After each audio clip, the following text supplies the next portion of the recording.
My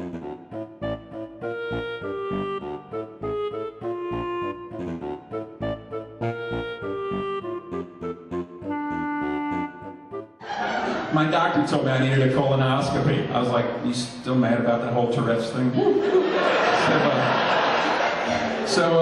He gives me these instructions for the, he says I need a colonoscopy, and he says I need the instructions. So I'm supposed to get this stuff called Fleet the night before. And you take, anybody heard of Fleet? You ever heard of that? It's just like super colon glow, man. It's like, I'm supposed to take 2 doses of this stuff. So, you know why they call it Fleet, don't you? Because when it's done, your ass is going to feel like the Panama Canal after naval maneuvers. Oh man, it'll tear your ass out. So the night before, about 6 o'clock, I took the first dose. It really doesn't do much of anything.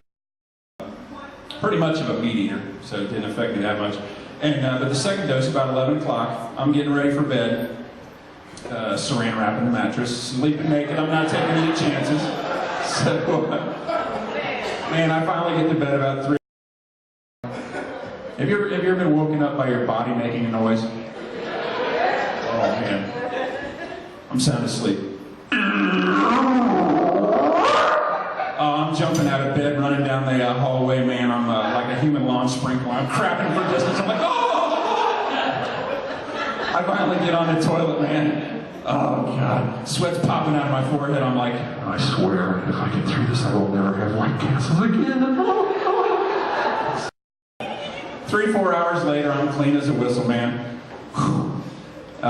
Man, if I'd eaten an M&M, it would have gone through me so fast you could have read the letters on the way out.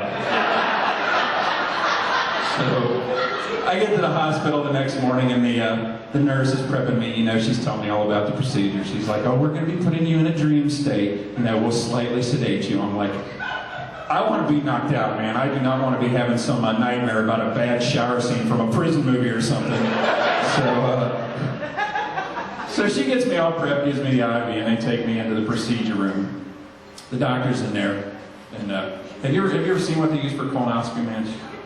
The doctor's in there. He's like polishing this thing up, like it's got a handle and knobs on one end and a light on the other. I'm like, oh my Lord! I'm like, please, doctor, knock me out. Please knock me out. He says, we'll see what we can do. Let's get this party started. So they cracked the IV, man, and I woke up in the recovery room. And so everything went well, I guess. The doctor pops his head and he's like, oh, everything's okay. You're good bill of health. And so the nurse is sitting there writing something on a clipboard. And I'm like, my insides are hurting really bad. And she's like, oh, do you feel like you have to pass wind, honey? That's okay. The doctor, he had to pump air into you to get the camera around the curves. So I'm sitting there making Barney Fife faces. I'm like, trying to fart. It's not working too good. So she's like, oh, honey, that's okay. Here, just roll over and I'll help you. So she puts one hand on my stomach and one hand on my back, and she starts squeezing me like a big old meat accordion. Seriously, no, seriously. And it actually kind of helped. I was still a little groggy though, and I started to pass out. And I swear, she's just squeezing away like an accordion. The last thing I remember was hearing "Lady of Spain" coming out of my butt. So anyway. I'm kind of short tonight, so that's my time. So you guys have a great evening.